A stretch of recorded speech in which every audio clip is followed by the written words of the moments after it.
जब संत होते ना धरती पर, उस समय मानव उन्हें समझ नहीं पाता। जब चले जाते तो फिर उसके मूर्ति की पूजा करता, अगरबत्ती करता, दिया लगाता, उसके 100 काम होते। इसीलिए संत महापुरुष यदि इस धरती पर है तो उनकी हयाती में मानव अपना भला कर ले और मुक्ति को पाले, ये उसका कर्तव्य है। बाकी रही दुनिया की बात, तो दुनिया ने तो किसको छोड़ा बाबा, किसी को नहीं छोड़ा। छोड़ा क्या?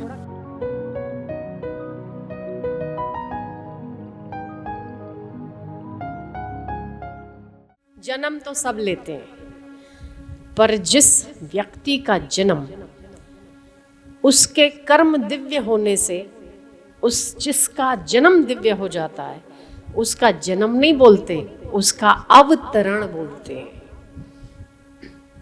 अवतरण किसका होता है? तो अवतरण उसका होता है जो अपने लिए नहीं पर दूसरों के लिए जीता है, जिसकी वाणी, विचार, व्यवहार, हर चीज दूसरों का भला करने में लग जाती हो, उसका जन्म नहीं, उसका अवतार होता है। ऐसे कई संत हैं, नामी अनामी, जिनको हम जानते हैं, जिनको हम नहीं जानते। जिनको नहीं जानते वो लोग भी दुनिया का, लोगों का, विश्व का कल्याण करने में, भला करने में लगे रहते हैं। लोग जानते कि नहीं जानते। रही बात तो ये दुनिया है। शिरडी वाले साईं बाबा जब बाबा नहीं बने थे, साईं बाबा नहीं थे, तब जिस गांव में रहते थे वहां भिक्षा मांगकर खाते थे।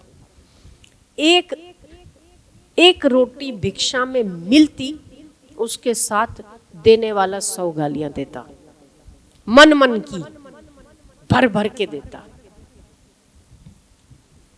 कभी कभी तो भूखा रहना पड़ता। ये तो संतों के जीवन की तपस्या और तितिक्षा है।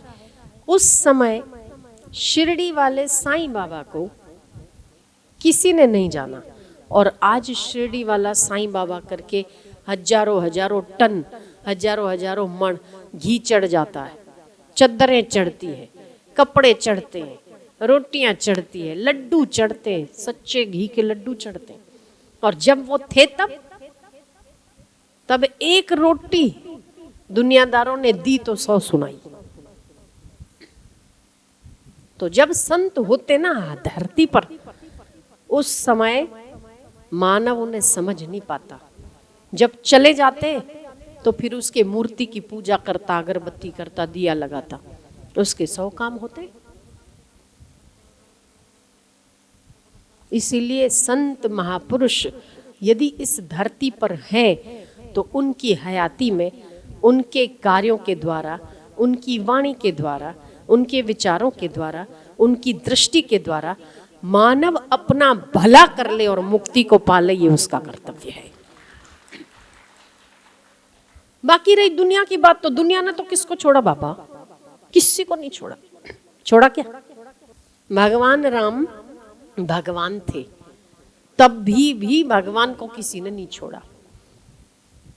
भगवान राम सबसे बड़े बेटे कौशल्या के, दशरथ के, राज्य अभिषेक होना स्वाभाविक है। फिर भी लोगों ने कहा क्यों भरत को नहीं, क्यों राम को राज्य मिलेगा, भरत को नहीं? और राम जी का अभिषेक होते होते राम जी वनवास चले गए। वो तो भगवान थे। तो भैया ये दुनिया वाले हैं, समाज है। रोटी खाएंगे तो बोलेगा, नहीं खाएंगे तो बोलेगा, मरेंगे तो बोलेगा, जिंदे रहोगे तो बोलेगा। ये तो दुनिया है, दुनिया का काम है। आपका काम है कि जहां आपका मंगल होता हो, जहां आपका कल्याण होता हो, वो बात कल्याण की समझ के उस दर पे लगे रहना, ये आपका कर्तव्य है। दुनिया तो बोलेगी सांस लेना बुरा है, तो छोड़ दोगे क्या? इतना सारा खाता है, खाना छोड़ दोगे क्या? नहीं छोड़ोगे। तब भजन क्यों छोड़ना? जब भोजन नहीं छोड़ते तो भजन क्यों छोड़ते? जब अपना घर नहीं छोड़ते तो गुरु का द्वार क्यों छोड़ना? दुनिया में भगवान भेजता है तो माता पिता चाचा चाची भाई भाभी कई बंधनों के साथ भेजता है, ठीक है ना। जब एक बच्चा पैदा होता है तो बच्चा नहीं पैदा होता, उसकी माँ पैदा होती है, उसका पिता पैदा होता है, उसकी चाची पैदा होती है। पैदा ही चाची चाचा बाद में होता है जब बच्चा पैदा होता है, ठीक है। एक बच्चे के साथ कई लोग पैदा हो जाते हैं, ओ मौसी मौसा मामा मामी ताऊ ताई चाचा चाची, कई कई कई रिश्ते पैदा हो जाते हैं एक बच्चे के साथ।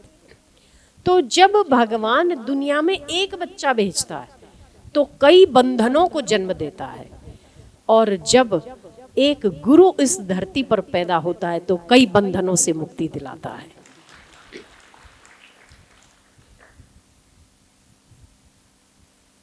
तो आप रोटी खाते ना, तो जब खाने में बैठते तो भी घर वाले बोलते इतना खा जाता, क्या कमाता है तो खाता है। माता पिता बूढ़े हो जाते तो बच्चे टोकते, क्या काम करते हो, ये सब मेरा कमाया हुआ है। तब भी आप घर नहीं छोड़ते। तो जो गुरु बंधनों से मुक्त करता है वो द्वार गुरु का क्यों छोड़ना। जब भोजन नहीं छोड़ते तो भजन क्यों छोड़ना। जब आप अपना घर नहीं छोड़ते तो गुरु का द्वार क्यों छोड़ना। सही बात है कि नहीं? सही बात है, 100% सही बात है। हाँ, पिता पुत्र थे, किसी गांव से जा रहे थे घोड़े पर। पिता बैठा था और पुत्र पैदल था। एक गांव आया, गांव वालों ने कहा हे राम हे राम। पिता देख कैसे चढ़ के बैठा है, पिता हट्टा कट्टा है और दुबला पतला बेटा है। अरे बेचारे दुबले को बिठाता और खुद पैदल हो लेता तो क्या जाता। इतना मोटा हट्टा कट्टा घोड़े पे चढ़ के बैठा है और बेचारा पैदल ठोक रहा टांगे, बेटा दुबला पतला बेटा। पिता ने बोला बात तो सही है बेटा, आधे गांव तक तू चल, आधे गांव तक मैं बैठता हूं। पिता उतरा, पुत्र बैठा।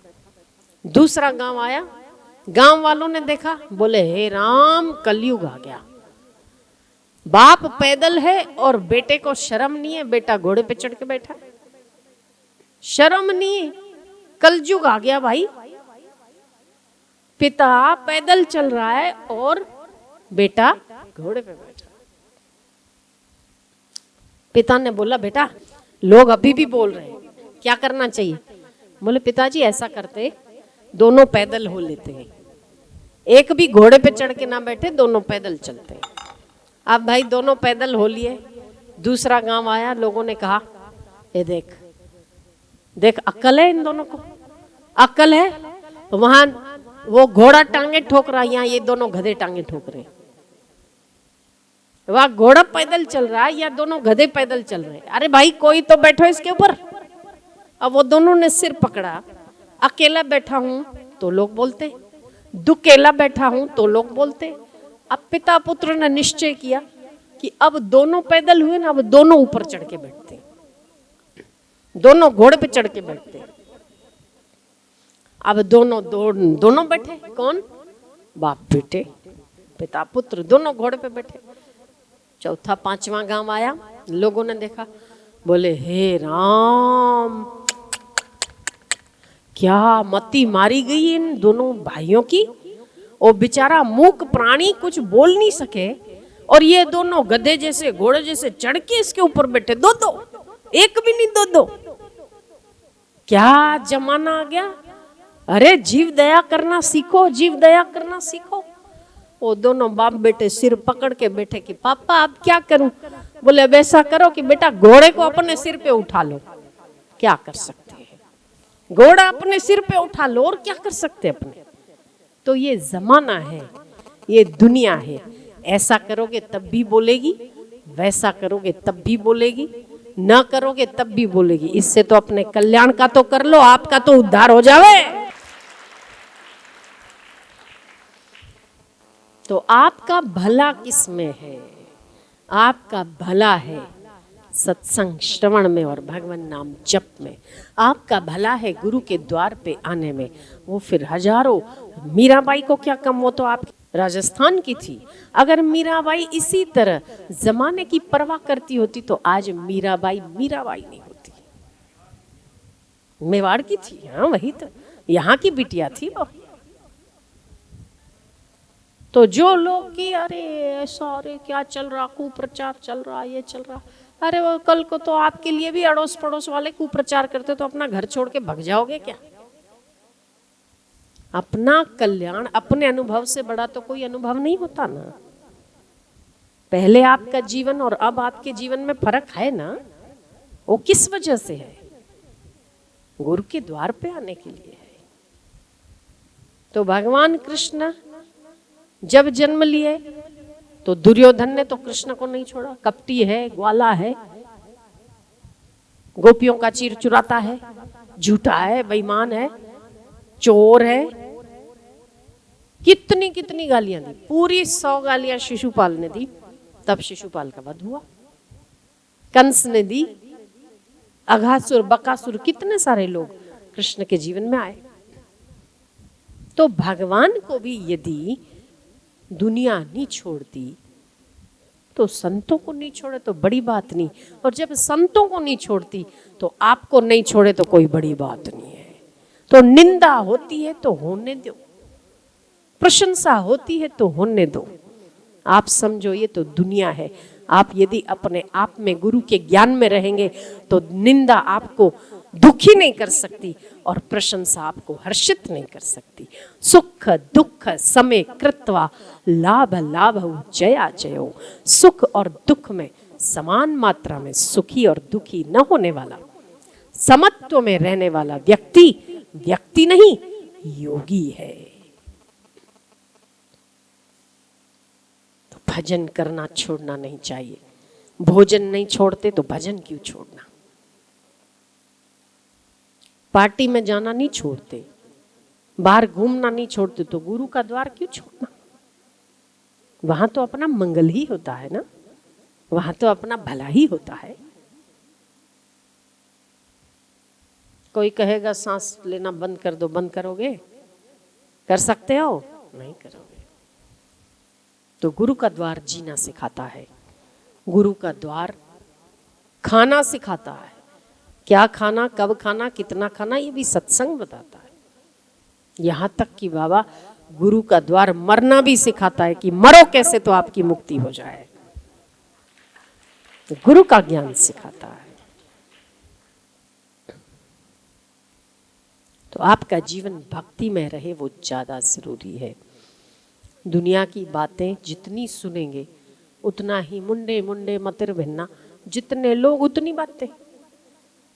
जितना सुन के हम अपने आप को जितना नीचा लाना चाहेंगे, नीचे लाने के लिए कमी है नहीं।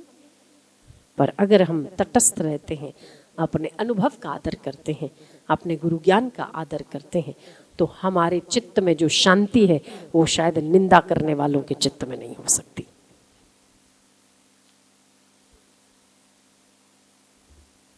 तो जमाना है, जमाने को जमाने का काम करने दो, आप अपनी भक्ति का काम करो।